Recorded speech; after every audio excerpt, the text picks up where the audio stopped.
আসসালামু আলাইকুম সবাইকে।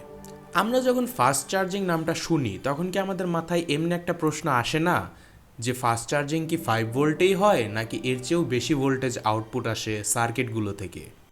আপনারা যারা আমার চ্যানেলের রেগুলার ভিউয়ার তারা জেনে থাকবেন মোটামুটি সব মোবাইলের ক্ষেত্রেই যখন ফাস্ট চার্জিং নেয় তখন অ্যাডাপ্টার বা পাওয়ার ব্যাংকের আউটপুট থাকে 6 থেকে 12 ভোল্টের মধ্যে।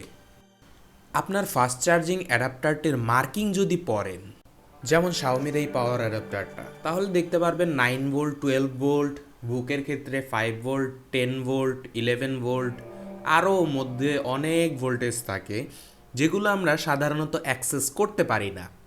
Fast charging adapter, fast charging power bank module, fast charging circuit থেকেও কিন্তু 5 ভোল্টের চেয়ে বেশি পাওয়া যায়। এখন আমার মতো আপনারও যদি আগ্রহ হয় যে এই মডিউলগুলো বা চার্জারগুলো থেকে আমি 5 ভোল্টের চেয়ে বেশি ভোল্টেজ নিব, তাহলে আপনি সঠিক ভিডিওতে এসেছেন। আজকে আমি একটা কিউসি ডিকয় মডিউল রিভিউ করব, সাথে একদম কম খরচে নিজে একটা সার্কিট বানাবো যেটা দিয়ে 9 ভোল্ট এবং 12 ভোল্ট আউটপুট নেওয়া যাবে। It's more like a great স্কটের ডিআইওয়াই অর বাই টাইপের একটা ভিডিও হবে। তো চলুন শুরু করা যাক।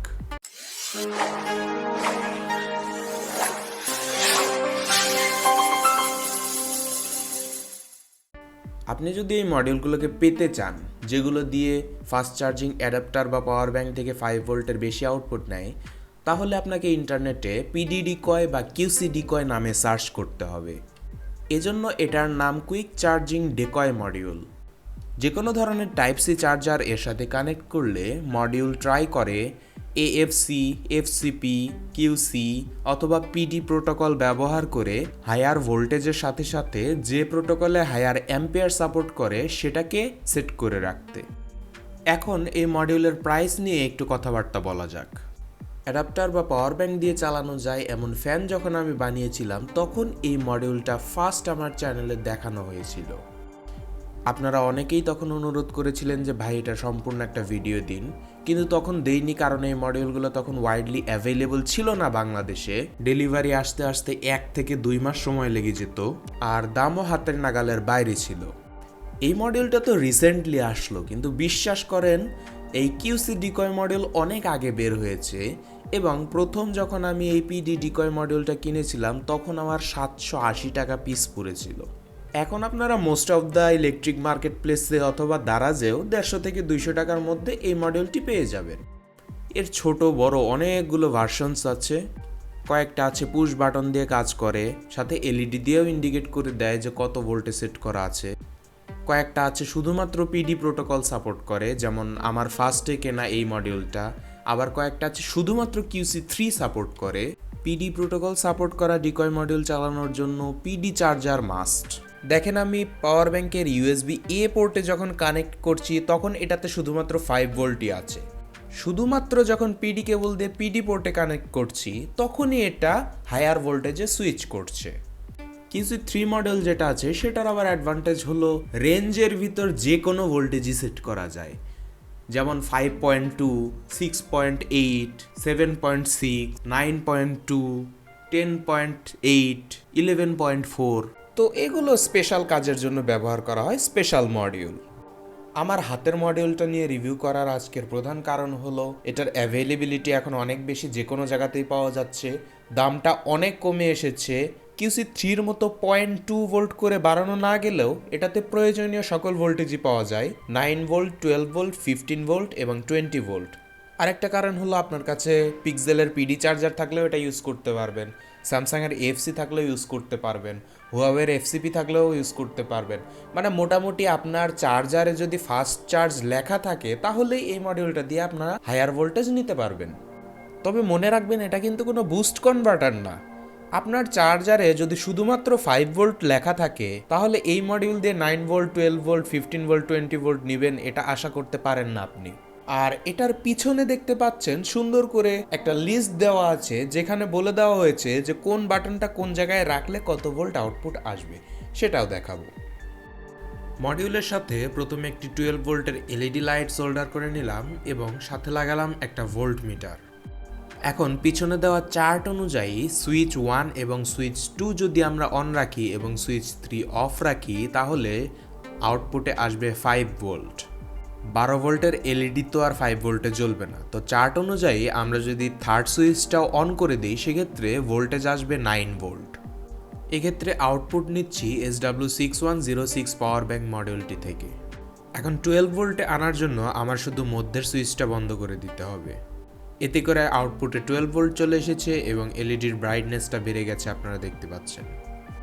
সুইচগুলো যদি 12 ভোল্টে সেট করা থাকে তবে এখন আমি যে ফাস্ট চার্জিং মডিউলই লাগাই না কেন বা যে অ্যাডাপ্টার ইউজ করি না কেন সবসময় আউটপুট 12 ভোল্টই আসবে। যেমন শাওমির ফাস্ট চার্জিং অ্যাডাপ্টার যদি এখন আমি লাগাই সেক্ষেত্রেও দেখতে পাচ্ছেন 12 ভোল্ট আসছে। আবার যদি এই কুইক চার্জিং বাক কনভার্টারটা লাগাই সেক্ষেত্রেও দেখতে পাচ্ছেন আউটপুট 12 ভোল্টই আসছে। এখন প্রশ্ন আসতেই পারে যে ভাই 15-20 ভোল্ট কেমনে নিব? এক্ষেত্রে আমার সবচাইতে প্রিয় মডিউলটা ইউজ করতে পারেন SW3516। এটাতে মোটামুটি সব প্রোটোকলই সাপোর্ট করে এবং ল্যাপটপও চার্জ দেওয়া যায়। একটা ল্যাপটপের অ্যাডাপ্টারের সাথে এটাতে কানেকশন করব। ইউনিভার্সাল কম্প্যাটিবিলিটির জন্য পিডি কেবল ইউজ করছি। সুইচ 1 টু অন এবং সুইচ 3 অফের অবস্থায় 5 ভোল্ট আসছে। 3টা সুইচ অন করলে 9 ভোল্ট আসছে। সুইচ 2 অফ করে দিলে 12 ভোল্ট আসছে। শুধুমাত্র সুইচ 3 অন রাখলে 15 ভোল্ট আসছে এবং সুইচ 1 অফ এবং সুইচ 2 এবং 3 অন রাখলে 20 ভোল্ট আউটপুটে আসছে।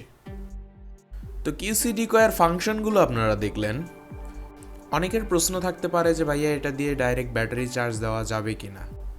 না, এটা দিয়ে ডাইরেক্ট ব্যাটারি চার্জ করা যাবে না, মধ্যে আর একটা সার্কিটের প্রয়োজন হবে। 12 ভোল্টের ব্যাটারি চার্জ দিতে গেলে বুস্ট সার্কিট লাগবে।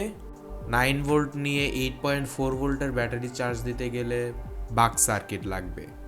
এছাড়া ফ্যান ট্যান চালানো যায়, এটা তো আমি আগে ভিডিওতে প্রজেক্ট করেই দেখিয়েছি। বাকি ইউজ ভাই আপনার ওপর। সর্বোচ্চ কতটুকু আউটপুট নিতে পারবেন সেটা ডিপেন্ড করবে আপনার পাওয়ার ব্যাংক বা অ্যাডাপ্টারের ওপর। পাওয়ার ব্যাংক বা অ্যাডাপ্টার যত ওয়াট দিতে পারবে আপনি তত ওয়াটে নিতে পারবেন। এখন চলেন একটা কিউসি ডিকয় সার্কিট বানাই যেটা দিয়ে 9 ভোল্ট এবং 12 ভোল্ট আউটপুট নেওয়া যাবে।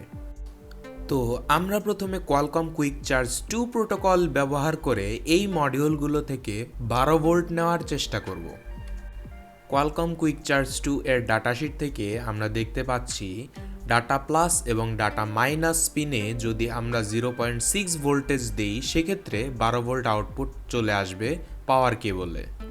এক্ষেত্রে ভোল্টেজ ডিভাইডার ইউজ করে আমরা 0.6 ভোল্ট নিতে পারি, অথবা আমরা রেগুলারলি যে সিলিকন ডায়োডগুলো ইউজ করি 4007 নামে যেগুলো চলে সেগুলোর ভোল্টেজ ড্রপ কিন্তু 0.6 এর আশেপাশে, তো সেটাকে আমরা ব্যবহার করব।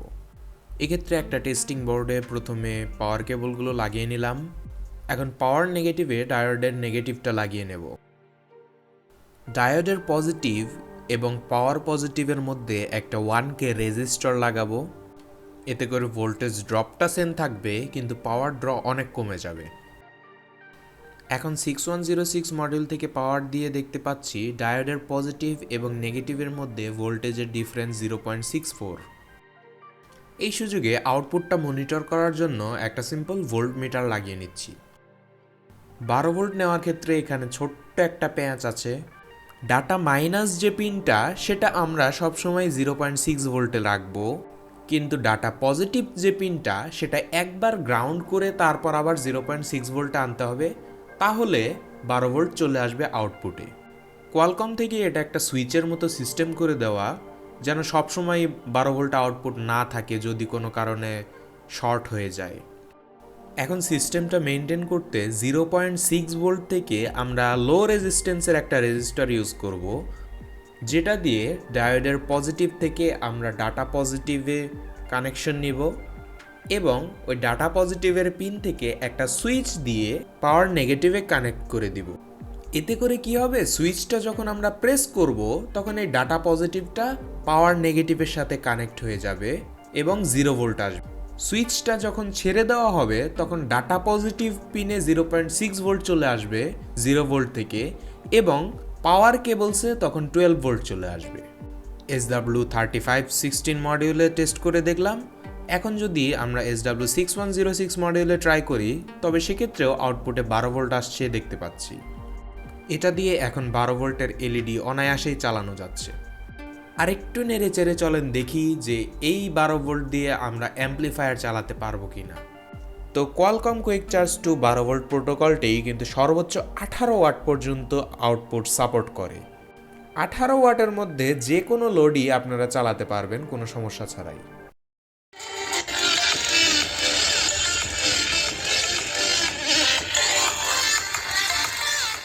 সাউন্ড টাউন ভালোই হলো, এবার 9 ভোল্টের কি করা যায়। দেখেন সেম চার্টে লেখা আছে ডাটা প্লাসে 3.3 ভোল্ট দিতে হবে আর ডাটা মাইনাসে দিতে হবে 0.6 ভোল্ট। এখন 3.3 ভোল্ট আমরা কই পাই? ব্লু এলইডিগুলো 3.3 ভোল্ট ড্রপ করে, মানে ঠিক যেভাবে আমরা ডায়োড লাগিয়েছি পাওয়ার কেবলের সাথে ঠিক সেভাবে যদি একটা ব্লু এলইডি লাগাই রেজিস্টার দিয়ে, সেক্ষেত্রে পজিটিভে আমরা পাবো 3.3 ভোল্ট। আর 3.3 ভোল্ট পাওয়ার পর একবার যদি গ্রাউন্ডের সাথে কানেক্ট করে ছেড়ে দেই তাহলে আমাদের ভোল্টেজটা 5 ভোল্ট থেকে সুইচ করে 9 ভোল্টে চলে আসবে। তাহলে বেসিক্যালি কাহিনীটা হচ্ছে ডাটা মাইনাসটা সবসময় 0.6 ভোল্টে থাকবে, আর ডাটা প্লাসটা যদি আমরা 0.6 রাখি তাহলে 12 ভোল্ট পাবো, 3.3 ভোল্টে রাখলে 12 ভোল্ট পাবো। এই জায়গায় আমরা যদি একটা সুইচ ইউজ করি তাহলেই আমাদের একটা কিউসি ডিকয় মডিউল তৈরি হয়ে যাবে। এখন এই প্রিন্সিপালটা ফলো করেই আমি একটা পিসিবিতে এই সার্কিট বানিয়ে নেব। সার্কিটের স্কেমেটিকটা আমি ডেসক্রিপশন বক্সে দিয়ে দিব।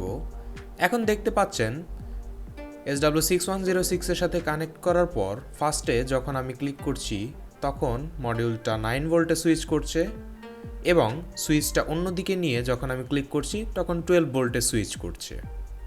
এটা শুধুমাত্র 6106 এর ক্ষেত্রে লিমিটেড নয়, যে কোনো বাক কনভার্টিং ফাস্ট চার্জিং মডিউল অথবা বুস্ট কনভার্টিং ফাস্ট চার্জিং মডিউলের ক্ষেত্রে প্রযোজ্য। আমি আপনাদেরকে থিওরি দিয়ে দিলাম, এখন আপনারা চাইলে এটা বানিয়েও নিতে পারেন অথবা মার্কেট থেকে কিনেও নিতে পারেন।